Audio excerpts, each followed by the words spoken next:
Hello, hello, hello. This is Helen Thomas and the CDFM study group. Welcome. All right, today for the CDFM study group, we are going to be reviewing starting our review of CDFM Module 1, the entire Module 1, to include CDFM Module 3, Competency 1, which is fiscal law, because the majority of the questions from the Module 1 exam comes from fiscal law. So I wanted to put that out. As you're studying, the goal now as you're reviewing is not to be, you should not still be reading like you did when you first started going through the material. If you are, that means you're not spending enough time with it. So what I'm going to do, I'm going to start off kind of slow, going in order, asking you questions, and hopefully you guys are able to respond, just throw some answers out there.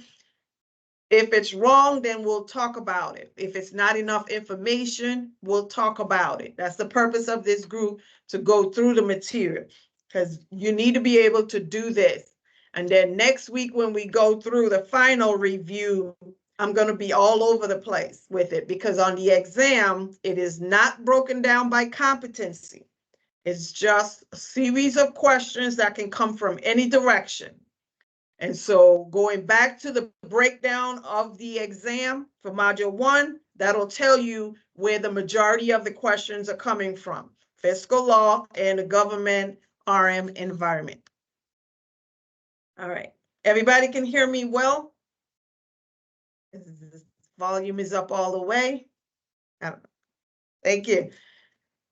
All right. What is the precursor to the Constitution? Articles Coming of in hot. Confederation. What is it? The Articles of Confederation. Articles of Confederation. Thank you. All right, so we got the principles of the separation of powers in the Constitution. What are the three branches of government?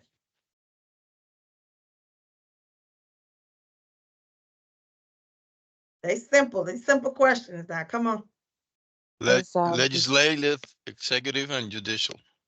Legislative, executive, and judicial. And I bet most of you know what my next question is going to be.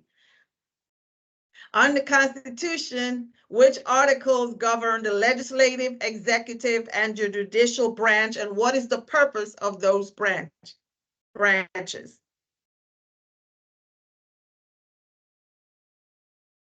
That will be Article 1 for legislative, 2 for the executive, and 3 judicial. All right, so what is the purpose of the legislative branch or Congress? Laws, create the laws. They create the laws, they make the laws, all right? What is the purpose of the executive branch? Execution. Execute, starts with an E, it executes. Always look for those easy things. All right, and what about the judicial branch under Article 3? Interpretation of the law. They interpret, that's the only thing they do. If we have a confusion with the law, then we go to the courts. So that's that separation of power. Who controls the nation's funds? Who controls the money? And what Congress. we do? Congress. Congress, right? Everybody should be like a choir. Congress. So when you talk about separation of power, then you have the power of the purse, that's Congress. So that's why we have different appropriations, then we have time limits on those, which is all fiscal law. We have purpose, time, and amount that we use those appropriations for, and we'll go into that. All right, so let's start off with the legislation. So how a bill becomes a law. First of all, what is a bill? Okay, I see chat. I can read in. Okay, gotcha. All right, what is a bill? Yeah. Anybody can answer? If not, go ahead, Mr. Gerardo. A legislative proposal. A legislative, so it's a general proposal. If you want something to become law, you introduce it in a bill. That is the document. So House bills are labeled HR, House of Representative, and the Senate with the S. Shouldn't be nothing secretive there. Must go to the president. Joint resolution. If they want to make a change to the law, they use a joint resolution. That means House of Representative and the Senate, they got to work together, and then it goes to the president. So the bill and the joint resolution, once it's done, it goes to the president for it to president to sign for it to become law. Then you also have concurrent processes, which is concurrent resolution and simple resolution. Does those two processes go to the president for the president to sign? Nope. No, they do not. Why don't they?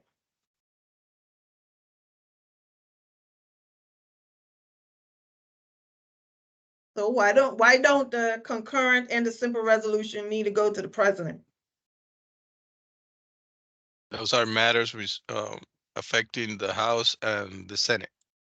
Right? Because that's an internal process in the House and the Senate. All right, now I'm gonna have to call names now. Mr. Gerardo is on it this morning. Right? So it doesn't need to go. Think about the budget process. When the president sends his budget, Congress has to go through the concurrent resolution process. They work internally to determine the guidelines they're going to use for the president's budget. So that concurrent process does not go. So concurrent means it happens in both the House and the Senate.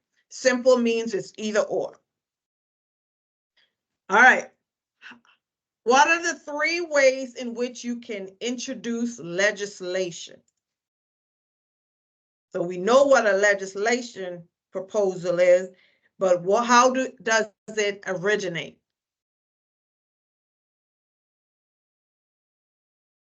There are three ways. By the president, Okay, president. members, Okay, congressional members. and the committees. And committees. So those are the three ways that a bill can get initiated, that a joint resolution can get initiated. Either the president, a committee member, a member or a committee, the whole committee, or just a member in that committee. Those are three ways.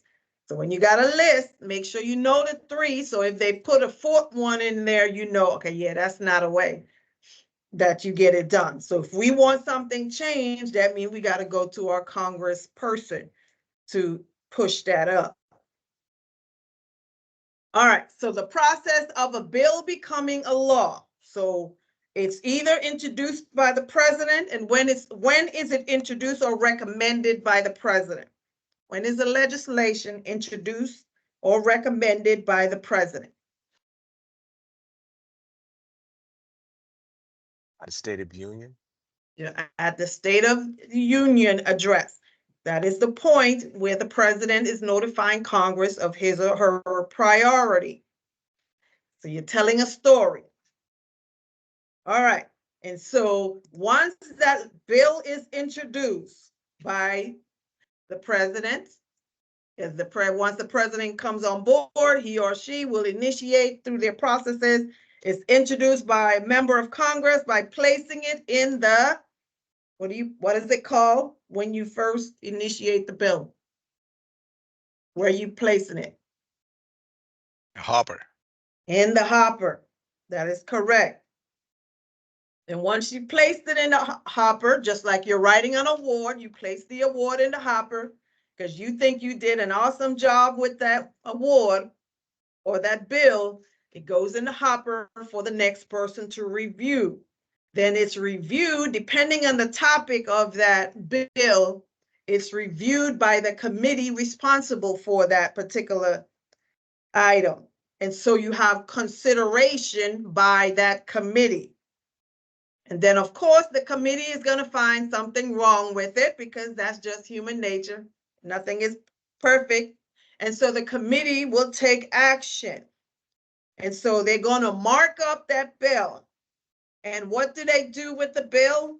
They send it back once they mark it up. When the bill is returned after being corrected, make sure I don't use the word, what is it called? A markup. A Okay. clean bill.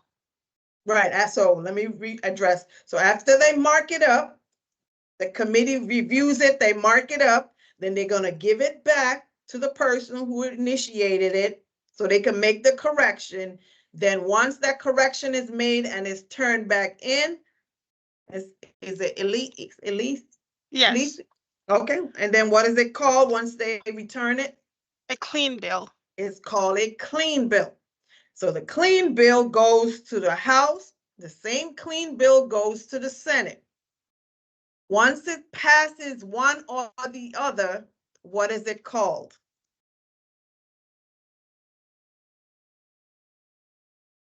Is it engrossed bill? Engrossed bill. Engrossed. So once the clean bill is given to the House and the Senate, whenever either the House or the Senate approves it, pushes it forward, it's called an engrossed bill. Now, we said that only one document can go to the president for the president to sign. So in that one format. And so you have two houses of Congress. So that means at some point they need to meet together. So what is it called when the House and the Senate meet together? And what is the purpose? What is the process called? I believe it's called the third chamber, and it's been The the bill. third chamber. What else? Conference committee, Conference. That's what I'm looking for. So it's either the third chamber or the conference committee. So anytime you hear they talking about Congress and then they say conference, you automatically know that means both sides are coming together. And what is the primary purpose of the conference or the third chamber?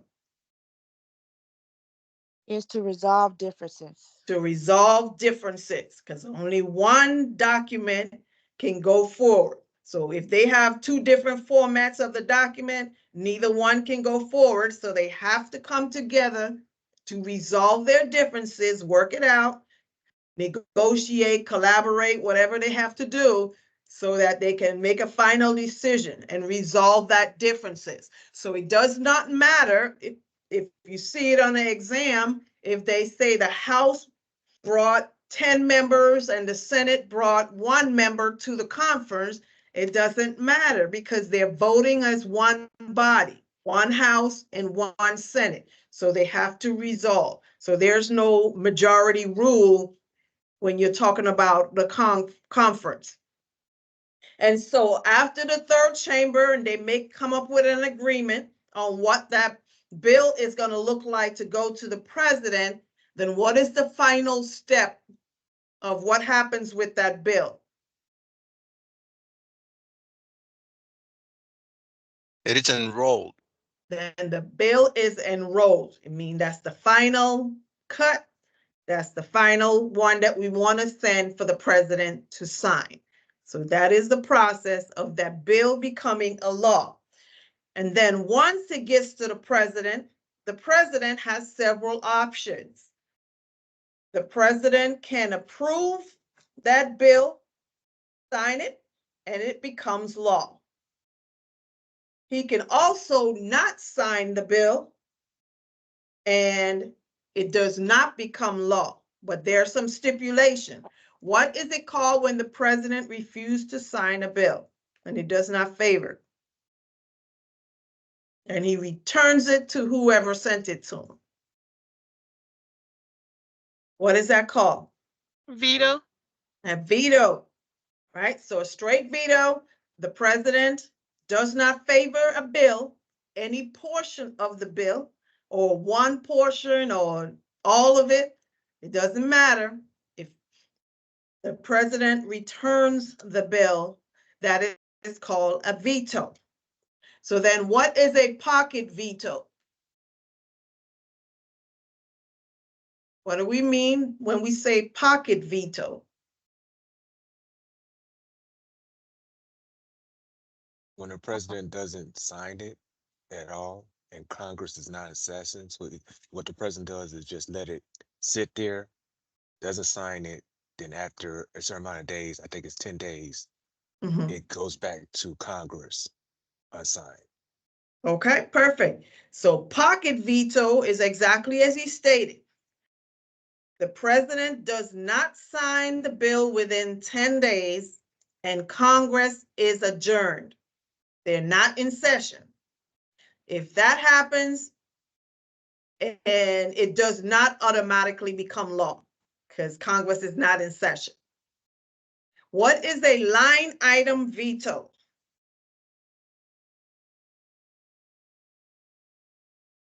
Along the same topic.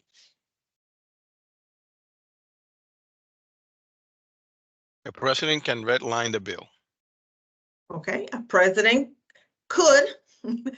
It mean line item veto means the president can line through. Is that constitutional? Can the president do that today? That No. means he doesn't like No. I'm sorry, go ahead. No. No, he cannot, right? That means a line item veto says the president gets the bill and he doesn't like, okay, yeah, we don't like that, the border patrol, yeah, let's line that through. But I like everything else and I initial and then I sign it and become law. They used to be able to do that prior to 1996. Because the line item veto was 1996. I think the ruling was 98 or something like that. But line item veto is no longer constitutional. Go ahead, Ms. Oh, I was gonna say that it was before Clinton, right? And he was the last one that was able to do the line veto. Right, he was the last one. Yeah, before it was deemed unconstitutional. Yes, ma'am. All right, so we said the president can veto a bill. Can the Congress override that veto? And if so, how? Yes. And 2/3 of Congress can override the president veto. Okay. So 2/3, that again means the House and the Senate got to come together, right? Because Congress is both of them together. So 2/3 votes of Congress can override that presidential veto. But I don't think we have any issues with that because we can never agree on anything, right? All right. Let's talk on the budget side. So that's a general proposal. That's the bill. That's how that process runs. The budget works a little bit different because the budget is the president's budget. So it doesn't come from the committee, the president, like those three entities. The budget works a little bit different. All right, so budget formulation, we get guidance from OMB. What does OMB stand for?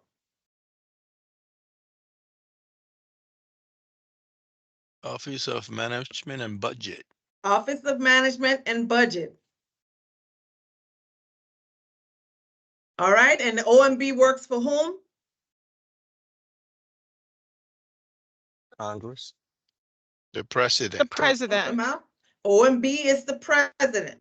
Oh, So thank you. Congress has the Congressional Budget Office and the president has OMB. DOD has the USD Comptroller. So got to make sure you get them puzzle pieces in the right place. So that's why we get the budget formulation guidance from OMB because that's where the budget begins. And so who can tell me, once OMB completes the fall review, that's when they sit down with the agencies in the fall, go over their budget submission for the next fiscal year, and then OMB makes a final cut on the budget that they're going to submit. What is it called when OMB finalizes the upcoming budget request? The OMB what? During the fall review. Not sure if I asked that correctly, but I'm looking for the OMB. Go ahead. Is that this circular 11? No? Well, they give you guidance on the circular A11, Eh, but when OMB makes the final decision on the fall review with the agencies, it is called the OMB passback. That's PASSBACK. That's the passback document, which is saying this is the final numbers that I'm submitting for the president to put in the president's budget. All right. By law, the president must submit the budget to Congress when?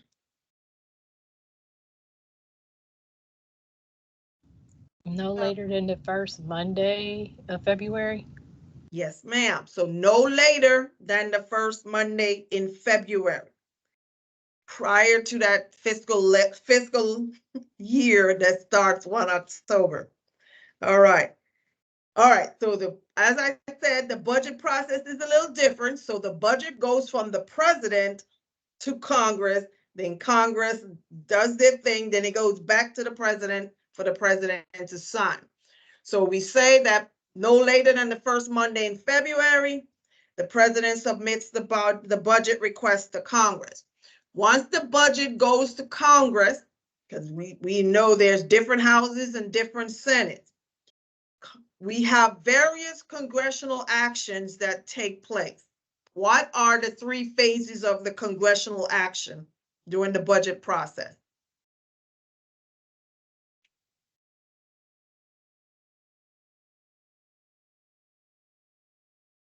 Resolution, Okay, budget resolution, that's one.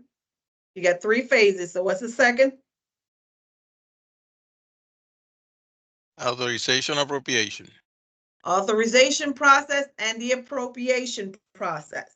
So once the president turns over the budget, turns the budget request into to Congress, then Congress have 3 phases of the budget process. That is budget formulation, that is the concurrent process. That's internal actions that take place in Congress to determine the guidelines and the limitations that they're going to use when they review, whichever section reviews the president's budget. And so which House and which Senate is responsible for the budget resolution process?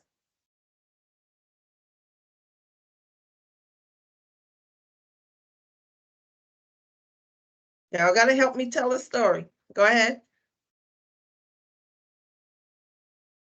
That's the House and Senate Budget Committee. They got the word budget in it, so that should be easy to remember. The budget resolution process is first. What does it look like? Anybody would like to take it? What does the budget resolution process look like?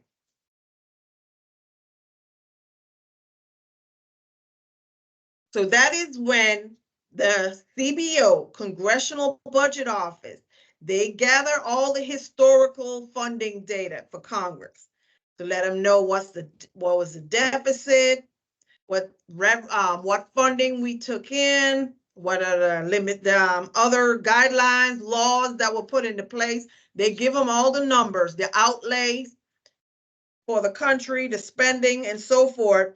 And it kind of gives you a starting point. So think about the process. If you're going to be reviewing funding for the next fiscal year, you want to first start off by looking at, okay, what did we do this year? Or the last 2 years, 3 years, or if you're using a 5-year plan. So in the budget resolution process, the CBO gathers all this data for the House and the Senate budget committees so that they can look through, and then whatever agenda they already have, then they'll apply it to the current budget request. The budget resolution process, again, is a concurrent process, so it does not go to the president. So remember in the beginning, we talk about a bill, a joint resolution, concurrent, and a simple. So this is a concurrent process happening in both the House and the Senate. So it does not go to the president for signature. And then the second process happening in a different part of Congress is the authorization process, What is the purpose of the authorization process?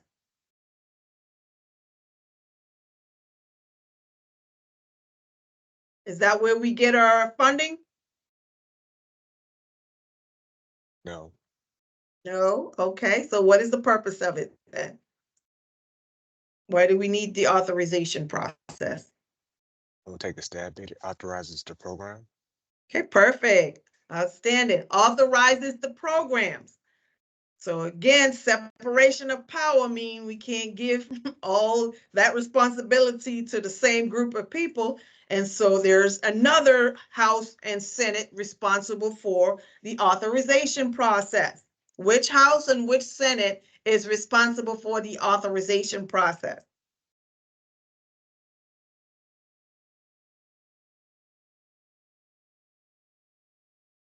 Armed Services Committees. The Armed Services Committees, the House and the Senate Armed Services Committee.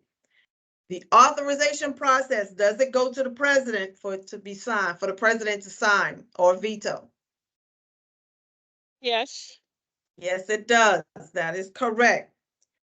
And so the authorization process authorizes the programs. That's the category of things. Like in DOD, I think it's 11, we have 11 force programs of missions that the DOD can accomplish, and we get funding based on any one of those programs. And so the authorizers, that goes into the authorization bill, which turns into the authorization law, and it does go to the president. What about the appropriation process? Which House and which Senate? And I hope y'all are paying attention to how I'm reviewing this information, because it'll help you to better understand and recall. If you do it, you tell the story in a systematic way. All right, which House and which Senate responsible for the appropriation? The House Appropriation Committee and the Senate Appropriation Committee. Okay, so you have the House and Senate Appropriation Committee. You got the word appropriation in there. So the only one that was different was the authorizers is the Armed Services Committee. All right, how many annual appropriations do we have out there? 12. 12. And of the 12, how many are DOD related, defense related? 3, 3. What are those 3? defense, veteran affairs, and military. And what's the third one? Because military construction and veterans affairs go together. Energy and water. Energy and water, that's correct. Does the appropriation go to the president for the president to sign and everyone says? Yes. Yes, right? Because that's the only how you're gonna get funding, is that appropriation bill has to be signed. Or in the event that they don't sign the appropriation bill, what do we have?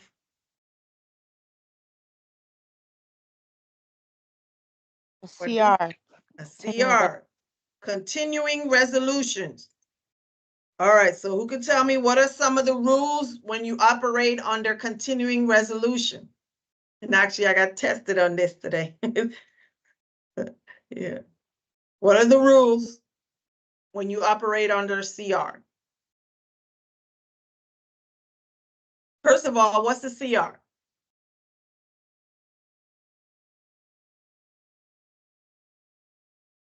All right, so a CR, continuing resolution, is a temporary appropriation law. Temporary appropriation. It's a stopgap, because again, the law says if I don't have an appropriation law, the government will shut down. You can't spend any money. You can't take any money out of the treasury. All right, so which part of the Constitution talks about that? The government shutting down if I don't have an appropriation.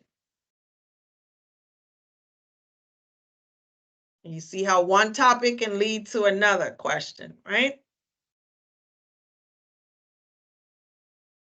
I'm waiting. or part of the Constitution says that the government will shut down if we don't have an appropriation law in place. Article 1, Section 9. Article 1, Section 9. Like I said, if you don't remember none of them, all financial managers should at least know that one. Article 1, Section 9, Clause 7 is, if you go to Module 3.1, they give you the clause. Clause 7 says no money shall be drawn from the Treasury unless an appropriation law is in place. So the continuing resolution says no new starts. And as I said, like today, I had someone come in and say, hey, we got this new contract that we want to start. And I was like, oh my God, we're under a CR. So I started rattling off. We can't do any new starts, but I'll hold the documents for you until we get a budget. All right, so Congress has, we said Congress has House and the Senate. It also has the Congressional Budget Office, and we have another key agency that works for Congress that does the auditing to make sure that we are following all those guidelines. What is the name of that agency that does the audit for Congress? The GAO. The GAO, Government Accountability Office. So the GAO is that external organization, because like I said, if you put rules into place and nobody is checking to make sure those rules are being followed, chances are somebody is violating your rules. And so Congress, the power of the purse, they put all these restrictions on these funds, but they need to make sure that we are following them. So here is the GAO to evaluate or to audit the executive branch. So if you get a question where you said the GAO audits the executive branch, that is correct, because remember, the budget is for the executive branch. It's a president's budget, Pres-Bud. I'm trying to think of all the terms they can use, all for the same thing. And so the GAO is monitoring the executive branch. All right. So now we get to appropriations. It goes to the president, it signs, it becomes law. We have budget authority. Now we can spend money. However, remember, just because you're down in the command and you hear that Congress has appropriated funds, it doesn't mean that you have funding. You have to receive your authorization letter or funding authorization document to state how much you actually have. And so when Congress appropriates, two things happen. What are those two things that immediately happens once Congress appropriates the funds? It's official, the president signed the budget, and now we have an appropriation. Two things should happen. What two things?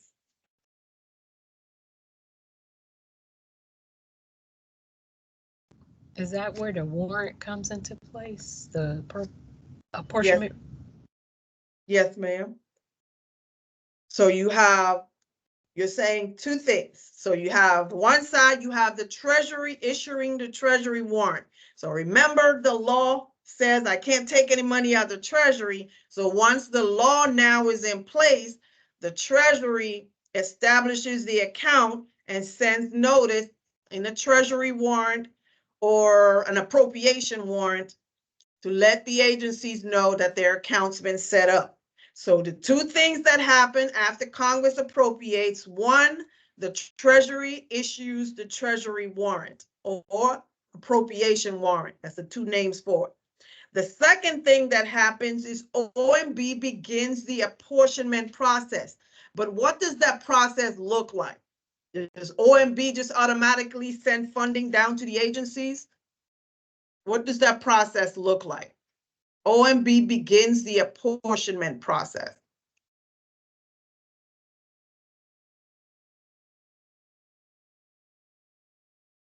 Okay, so the apportionment process says that once Congress appropriates, the agencies such as Department of Defense must complete an SF-132 apportionment document to request their funding. It's like saying mother may I or father may I. And so they submit the SF-132 to OMB. Then OMB, within 10 days of the appropriation being enacted, then OMB has 30 days to issue the apportionment. All right, so what is it called once the apportionment goes to OSD? Then the funding from OSD down to the rest of us, what is that called? We got appropriation, apportionment, and Allotment. allotment, right? I know we talk allotment, we don't have any allotment, allotment. It's like, it's right, because anything that the DOD issues out now is called an allotment. So again, let me repeat the funding flow. Once Congress appropriates the funds, two things happen. The Treasury issues the Treasury warrant, and on the second side, that's the legal side of it, and on the administrative side, OMB begins the apportionment process. The process begins when the agencies submit an SF-132 apportionment document to OMB requesting their funding within 10 days. Then OMB has 30 days to issue the apportionment. The agencies also must submit an SF-133 to this, I think it's like an execution document. Quarterly, they got to submit an execution document or variance report quarterly to explain this is how much we gave you, this is how much you plan to spend, you spend, explain the variance or the difference. So that's done on the SF-133 quarterly. Any questions so far? All right, so then one DOD on the USD comptroller that works for the Department of Defense, they issue allotment. Then once we all have our funds, we all can commit, obligate, and outlay the funds. So let's talk about commitment. What is a commitment when you deal with appropriations? What is the definition of commitment? An administrative reservation of funds. Administrative reservation of fund. What does that mean? Administrative reservation of fund. What does that mean? Because if you can tell the story when you see it on an exam, it's easier for you to sit there and recall. When you have a PO or a purchase request authorizing the expenditure of those funds. Okay. I like that. Any other takers on a commitment? All right, so a commitment is basically just setting the money aside, right? For that purpose.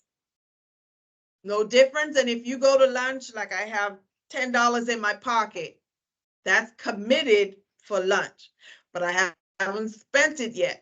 I haven't gone to lunch. I haven't ordered anything. So I've just committed those funds. Administrative reservation, just setting the money aside for that contract, for that purchase request. So then what is an obligation? What is the key definition for obligation? A legal reservation of funds. A legal reservation. So now all the signatures are in place. Now we bind the government to make that payment, to pay for that goods or services. So that's legally binding the government. You have to be authorized to obligate funds. And so we got to make sure as financial managers that we're informing our leaders. Like when you have a contractor, you can't just go out there and tell them, add this additional work, because they're going to do it because they know once you tell them to do the work and they do it, now we have obligated the government, even though you don't have a contract yet, but so it's an unauthorized obligation. So just keep that in mind. All right, so what's an outlay? What is the formal definition of an outlay?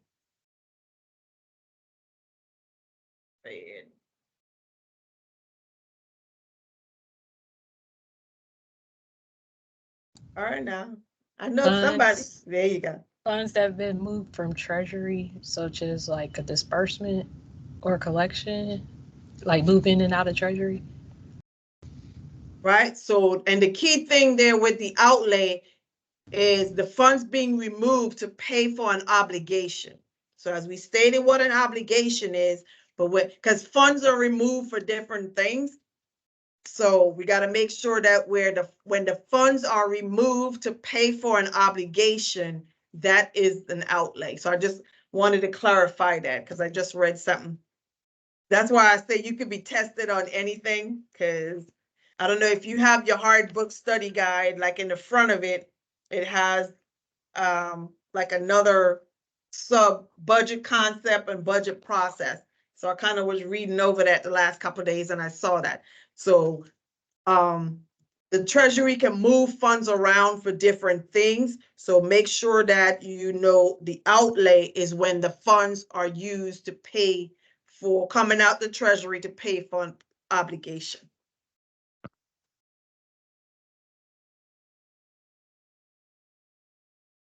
All right, so how does the federal government make its money? Mr. Davis, you have something? I see you're unmuted. Vincent? Oh, No, okay. ma'am, I apologize. Okay, all right. How does the government make money? Taxes, Right. Taxes, right? And how else? So individual income tax, that's number one. What's the second highest way in which the government makes money? Social Security. Security. Social Security, Medicare, that's correct. So, and then you got corporate, individual, corporate income, other excise tax. So the majority of the money that comes into the federal government is from individual income tax and Social Security, Medicare. Expenses, paying your bills. So we have two categories of expenses. What are they?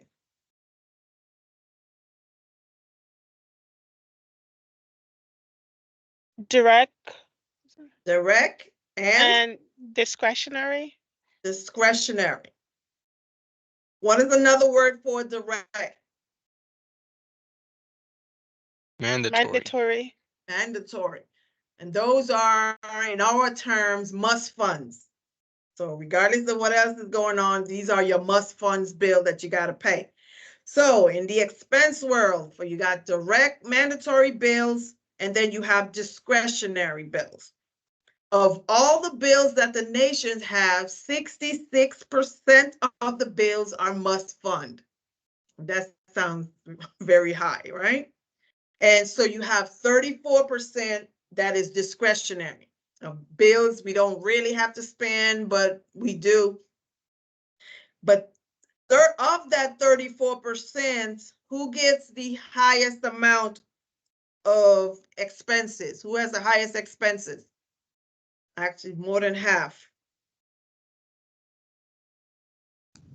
DOD. The DOD, right? The DOD spends over 18% of that 34. And then everybody else gets a little piece where they can spend some money or get, be able to execute those funds. And so 66% is direct, mandatory, and discretionary. All right, next, switching gears. Let's talk about, we touched on the Future Year Defense Program. Does anybody know what that is? I think it was only a blurb in 1.2, but this system comes up for a while. What is the FYDP, Future Year Defense Program?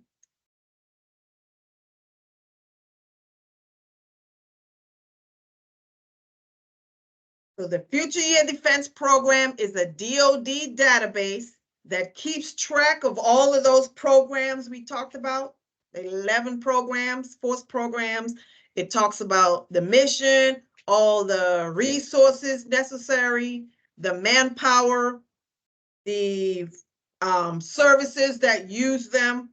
That database keeps track of all of that. So that's the Future Year Defense Program, FYDP, is a DoD database that summarizes all the resources necessary to accomplish a mission. Another question, what is the operational chain of command? Because again, this is a DoD exam, and DoD's mission is to provide forces, to provide security, protect. So what is the operational chain of command? How do we get orders to around, get things done? How do we prioritize resources? Because the operational chain of command runs from the president to the Secretary of Defense to the combatant commanders. This is also explained in detail in Module 2, but they touched on it a little bit when we did manpower management. So you got to understand.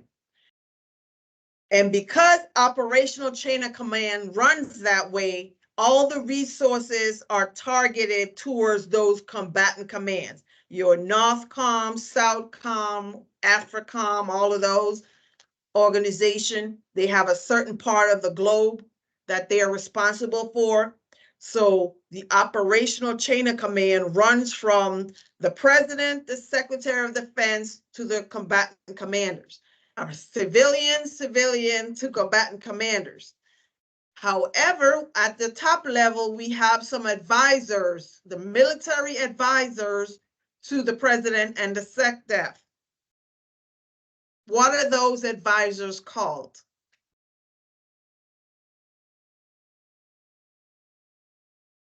So if all you studied is Module 1, you might not be familiar with what I'm talking about. But it goes in line with this. And you're going to see once you complete all 3 exams, as I mentioned, all this information overlaps. You can't separate it. All right. Any takers? The Chairman of the Joint Chief of Staff. There you go. There you go. I know y'all see this stuff on TV, but you probably never like, why do we care about the chairman of the Joint Chief of Staff or the Joint Chiefs of Staff? Because you think about it. If operational chain of command runs from your civilian president, your civilian SecDef who has military background, and those combatant commanders in the globe, who's talking military to them? Because most likely the civilian side probably don't know how to translate those orders. And so you have the Joint Chiefs of Staff, Army, Navy, they all have their joint staff. And then they have a chairman of the Joint Chief of Staff who is your top military advisor. So anything that's needs to be transcribed or to military language to go to the combatant commanders, it goes through this Joint Chief of Staff. And so even when you talk about manpower management of what resources is needed in various areas, although the combatant commanders have priority, then the chairman of the Joint Chief of Staff still has to advise on those requirements. All right, so what was the DoD database that keeps track of all of these resources for all the DoD missions? What is the DoD database called? I'm circling back. Go ahead. Is that the Vince. future year? Go ahead. Future Year Defense Program. Oh, my fault. Future Year Defense Program. I'm circling back. And you're going to see that on these exams.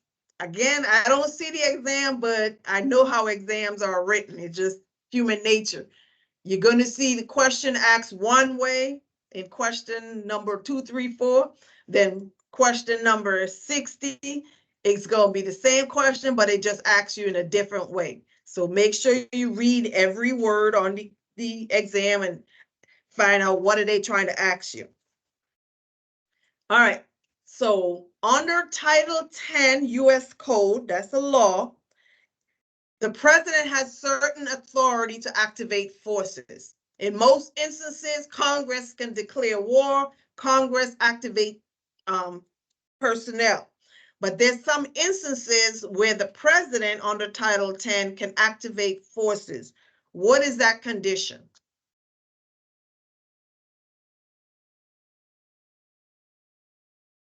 When can the president activate military forces? Weapons of mass destructions and terrorist attacks. Right? So anything to do with terrorists or terrorism, whether it's a threat or an actual attack or weapons of mass destruction, if it's identified, the president does not have to go to Congress to get permission. He can activate reserve personnel. How long can he activate these forces? 365 days. All right, so no more than 365 days.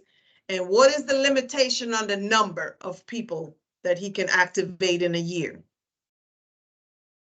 200,000 members of Okay, this. Yeah. okay, so no more than 200,000. And what is the breakdown? So that's these, what is it? Selective reserve and individual ready reserve. And then you have another restriction under that 200,000. What is that? 30,000 members of the individual ready reserve. Right? So of that 200,000, no more than 30,000 of them can be from the IRR, individual ready reserve. And so as we move along, and now we're talking on the civilian side, what is a turnover? What is the turnover rate? So if you have to calculate and they say calculate the turnover rate, you have to first know the definition. So whether you flip through the book or you know it already, what is the turnover rate? 10%.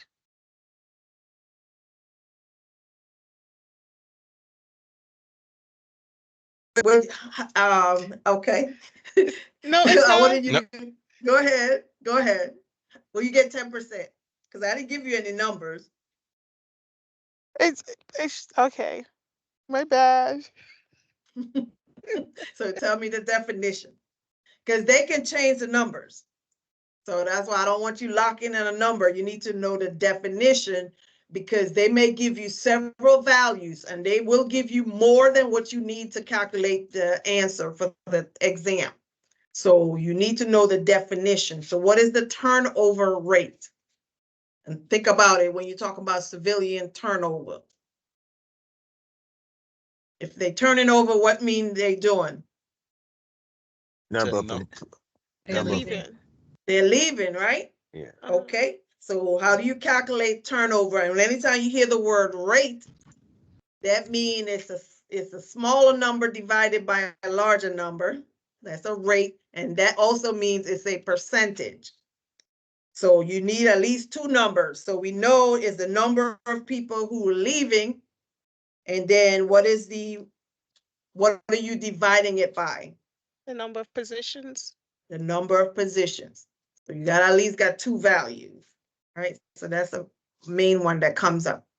All right, so DOD has some separation incentives. What are they?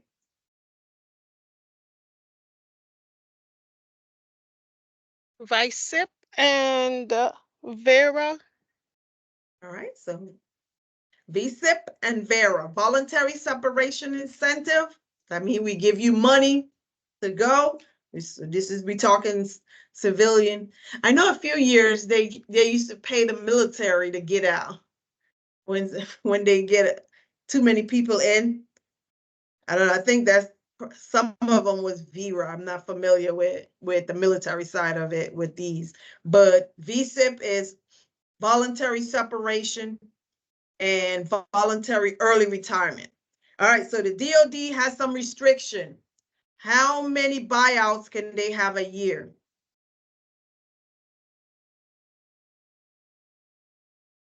$25,000. 25,000.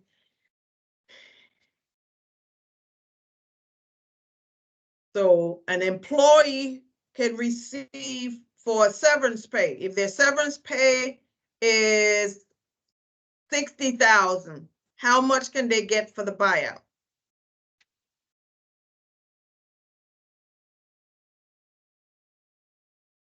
40. 40,000, correct. All right, y'all caught that, right? Because the limit is 40. And so if your severance pay is higher than the 40, the most you're going to get is the 40. It says the lesser of.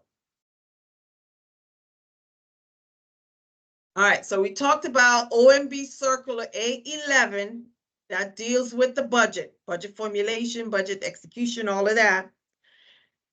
What is the OMB Circular that deals with commercial activity? That means you're having a contract, dealing with contracts and contractors.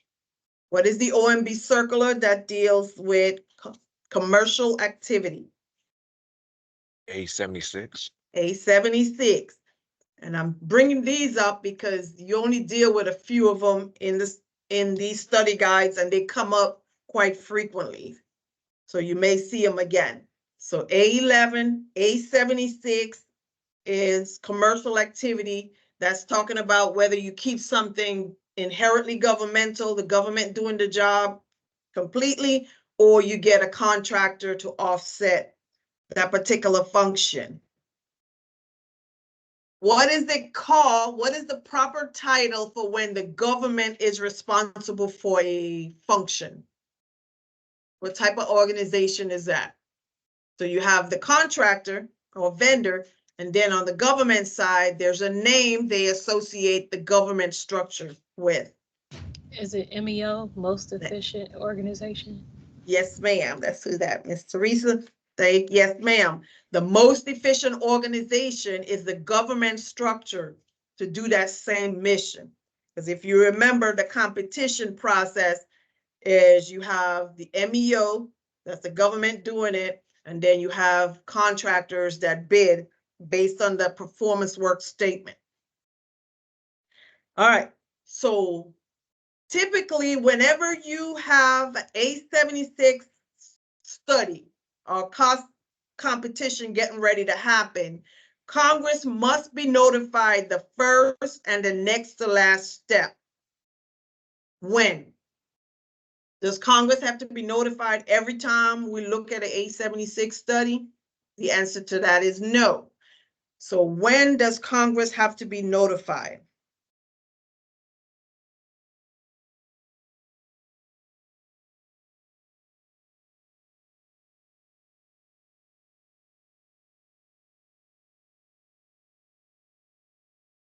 How many employees must be involved for Congress to be notified? Let me double check something.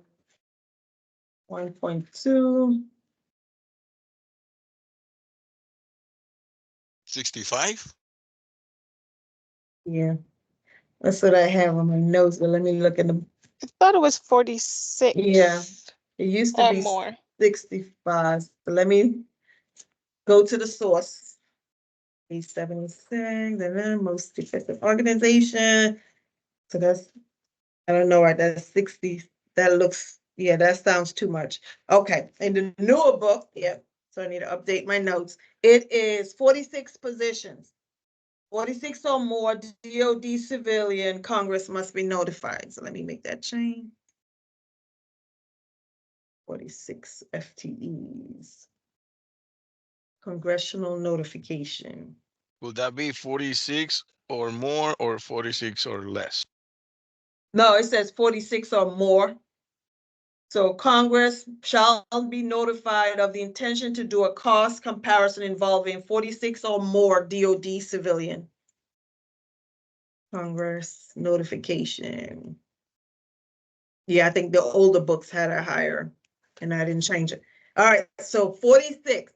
So if you're doing a cost study and it's going to involve the jobs of at least 46 or more DA civilians, then Congress has to be notified before you even start the study. And you usually got to get a contract to do the study.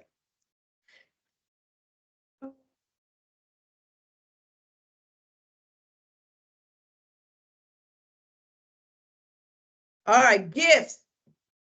Gifts from a contractor. I am limited to how much a year that I can accept from a contractor.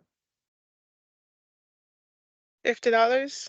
A $50 total, and it says annually. I cannot exceed $50 total. So that means if they give me several small gifts, the total of those gifts cannot exceed $50 in a year. If I'm donating in my organization to my supervisor, my limit is $10. And it's on a voluntary basis. That's gifts. Honoraria. What is honoraria? So it's under Title V U.S. Code. So Title V says we're talking to civilians or civilian population. So what is an honoraria? Can we get paid twice? Get paid on our regular job or government job and somebody else pay us for that same job? No. No. No, right? So, all right. So what is an honoraria? You can be a It's a speaker, but you cannot get paid within that organization. You can't get paid with the organization, but you cannot get paid from your job. So basically, if you speak, you can get paid by the organization just to speak, but you cannot get paid from your employer for that job. Okay, let's add some more to that. Is it when you are a member of, like. Oh, you got quiet on me. Okay, No. you went out on us. Go ahead. You're requested to speak on a particular topic because you were affiliated with them. They can. Okay, you're going in and out, Miss Elise, but I get the gist of it. So, Vincent, you're not 100% wrong, but let me make sure I clarify for you with the honorarium. If when they ask you to speak and you're speaking in your official capacity, like I am the Chief of Support Division for the Reserve Command, and you invite me to come speak at your organization and you want to pay me, if I'm going in my official capacity, I cannot accept the money for that speech. It's no different than if I'm going TDY to this location to do a briefing. Because I'm already getting paid by the government, I can't take money from you because I'm speaking at your organization in an official capacity. In the honoraria, if I'm speaking on a personal level, and again, that's why I say you documentation, have somebody sign, okay, this is the purpose of why you're coming, because everything that we do is based off on wording of what is approved. So honoraria, if you're going on a personal level or personal reason, because hey, like my example was, I graduated from this college, and so the college, because I graduated from there, they invited me to come speak to the graduating class and they're going to pay me. That's different. If the same organization say, hey, you're a financial manager for the Department of Defense, we want you to come and tell our students about the Department of Defense financial management. I'm in my official capacity, so I cannot get paid to go do that speech. Does that make sense, Vincent? So it was a little bit different than how you stated. Yes, ma'am. Okay, all right. So we just want to clear that piece up. All right, so if I work in the federal government and then I retire, can I go to work right away for a contractor that I was directly in business with? Meaning I was in the government and I was the one approving their contracts, can I then turn around right away legally, let me put it that way, and go work for that same contractor that I helped get the contract for? No. No. All right, so how long do I have to wait legally? If that contract was directly in my line of work while I was in the government, how long do I have to wait to go work for that contractor on the flip side? For at least 1 year? 2 years. It's actually, that part is actually 2 years. So if you were directly dealing with the contractor while you were in your official capacity, then the cooling off period is 2 years. So the 1 year is, okay, yes, I work for the government, but I didn't have anything to do with that contractor. And so I can wait a year and go work for them, but my organization did. But if you have direct contact or direct link to that contractor, your cooling off period is 2 years. Did someone have their hand up? I think I missed them. Missed someone.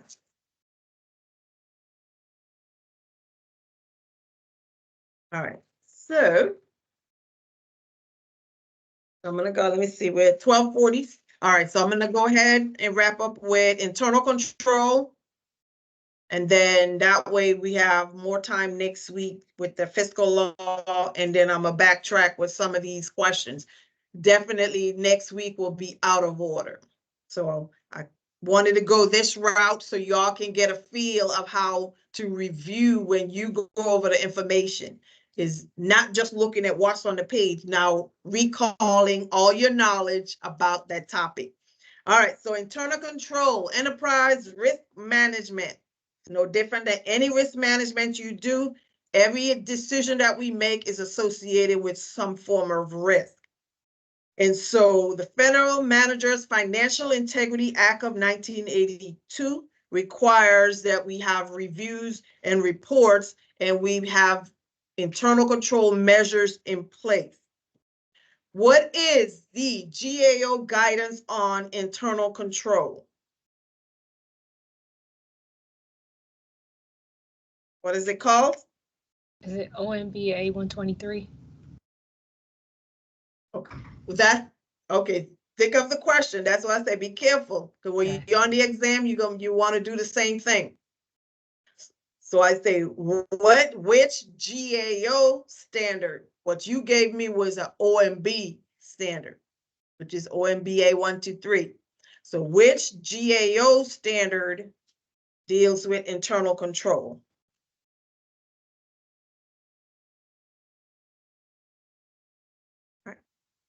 Anything with the GAO, think of the stoplight, red, yellow, and green. What is red? The red book, GAO red book? That's fiscal law. So Okay. is internal So control yellow? Hold on. So it's fiscal law of the appropriation, how we use the appropriation. All right, so what's the yellow? Go ahead, Mr. Risa. Oh, it's Vincent? it's Taria. Is it Teresa? Taria, no S. Oh, okay. Uh-oh. Too far back, I'm seeing Teresa here. I think Taria. yellow is internal control, but I'm not sure now. Okay, so what's yellow? The yellow is auditing, and the green book is internal control. So I think these are the only GAO regulations that we go over. Stoplight, red for fiscal law of the appropriation, how you use them. Yellow is auditing. Green is internal control, GAO green book. What are the GAO standards for internal control? I think you got what? The green book? Oh, no, the standard. The standards. What are the standards? I think you got 5 standards and 17 principles. So controlling the environment, risk assessment, information and communication, monitoring, existing control activities. So control activity. And remember, when we review that section, go back to the study guide and read the categories of principles that's under each one of those standards. Because depending on the standard, we'll say, okay, nope, that's risk assessment and so forth. So you got to review the standards underneath them. So control deficiencies can be a reportable condition, which is internal, or material weakness. That's something you got to report outside the agency.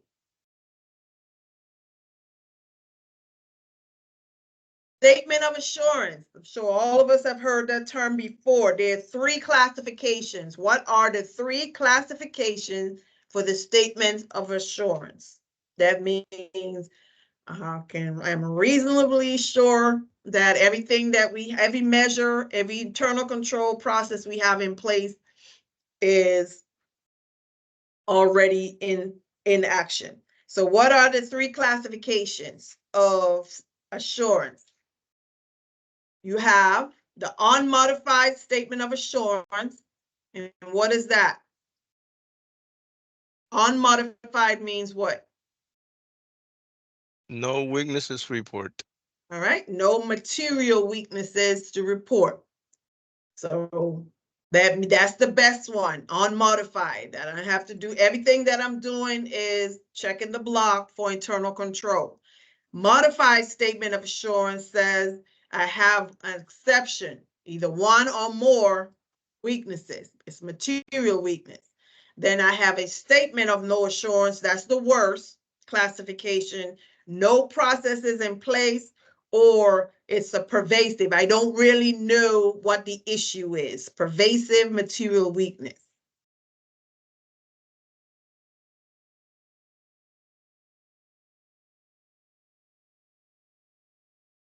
All right, and we talked about GAO already, so I'm not going to go over that again. Okay, so we are at the end of the review for CDFM Module 1 for this week. Next week, I'm going to pull in some more of the fiscal law from 3.1 and my fiscal law 101 slide deck that I have out there to capture most of the fiscal law that you can encounter, since the majority of the questions come from there. I encourage you, do not wait until you come back next week to look at the material. If not today, tomorrow, every day, you need to review the material. At this point, because we're at the review, you should already have a date of when you plan to take the Module 1 exam. Because if you don't, you're going to keep pushing the date back and pushing it back, or you're going to wait until we do Module 3 and then Module 2, and then you're going to get discouraged. So I encourage you to review. Repetition, repetition, the same way how I reviewed it today, using my study sheet, or if you're using the book, look at the topic, flip, talk about it. What else? And then you say something and you, okay, what else do I know about that? And then you'll be able to recall, tell the story, what's going on. Think of the process map that you're building. They can't build a process map with a study guide, so you have to visualize what's going on. Any question on anything that we've covered thus far? Good afternoon, everyone. The case studies. How much information should we take from the case studies? In the fiscal law section, Yes, ma'am. you want to review the case studies, and I say that because the exams are like mini case studies. You might have 1 or 2 that are like straightforward, like the GA. Which one is not a GAO standard of internal control? Okay, that's different. But the majority of what you may see is type of scenario based. So I will still practice of reviewing the case studies. And if you got the study guide, they should give you the answers also. But try it without looking at the answers first, so that you can get an idea of, okay, looking for some keywords, just like the question that was asked earlier. If I say GAO, don't give me an OMB answer because, but both of those responses are going to be on the exam, and then you're going to quickly pick the wrong answer. So make sure that you do review. So that's a good question. Thank you, sir. Any other question? So just because I skip it does not mean you should review everything. Even if you don't understand it the first time, the second time, review it, and eventually it'll start making sense to you. I just don't have the time to go through everything in the book. Okay, I don't hear any other questions. I'm going to wrap it up for today. All right, this is Helen Thomas and the CDFM Study Group. If you have not already subscribed, please consider subscribing to our YouTube page. Click like, share, leave comments. The more activity we get on the YouTube page, then the more the YouTube platform will advertise the CDFM Study Group YouTube page for others to see. So thank you for stopping by. This is Helen Thomas and the CDFM Study Group. I'll see you guys again next time. Thank y'all. Recording stop.